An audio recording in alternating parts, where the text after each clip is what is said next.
तर मित्रांनो नमस्कार. आज आपण भेंडी उत्पादक शेतकरी शेतात आलो आहे.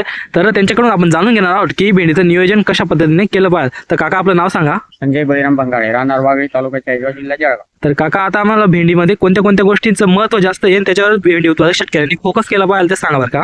त्याच्यावर खत नियोजन आणि फवारणी नियोजन आणि पाणी नियोजन. हा, या 3 गोष्टींवर चांगला हा फोकस शेतकऱ्यांनी केला पाहिजे. तर आम्हाला खत नियोजनमुळे काय होत असतं खत नियोजन मालाचा माल वाढत असतो, मालाचा शेवटपर्यंत चांगली क्वालिटी असते आणि फवारणी नियोजनमुळे काय होत असतं भेंडीवर रोगराई येत नाही, फुल सेटिंग चांगली असते. हा, म्हणजे रोग आले नाही, पानं वगैरे फ्रेश असतात आणि क्लोरोफिल लवकर तयार होत असतं. आणि पाणी नियोजन चांगलं असलं तर 100% उन्हाळ्याचं चालू असेल तुमचा तर रोजचंही तुम्ही अर्धा 1 तास पाणी सोडलं, कारण की हे जे भेंडी पीक असतं तर याला अन्न तयार करण्यासाठी पाणी जरी खालून न्यूट्रिशन पुरत असलं तर वरून जर उन्हाचा प्रकाश सगळ्यात महत्त्वाचा असतं. तर त्यासाठी जर आपण उन्हाळ्यामध्ये जर भेंडी लागवड केलेली असेल तर सगळ्यात जास्त माल हा आपल्याला निघालेला पाहायला मिळत असतो. अशाच नवनवीन व्हिडिओ पाहण्यासाठी आपल्या चॅनलला सबस्क्राईब करू.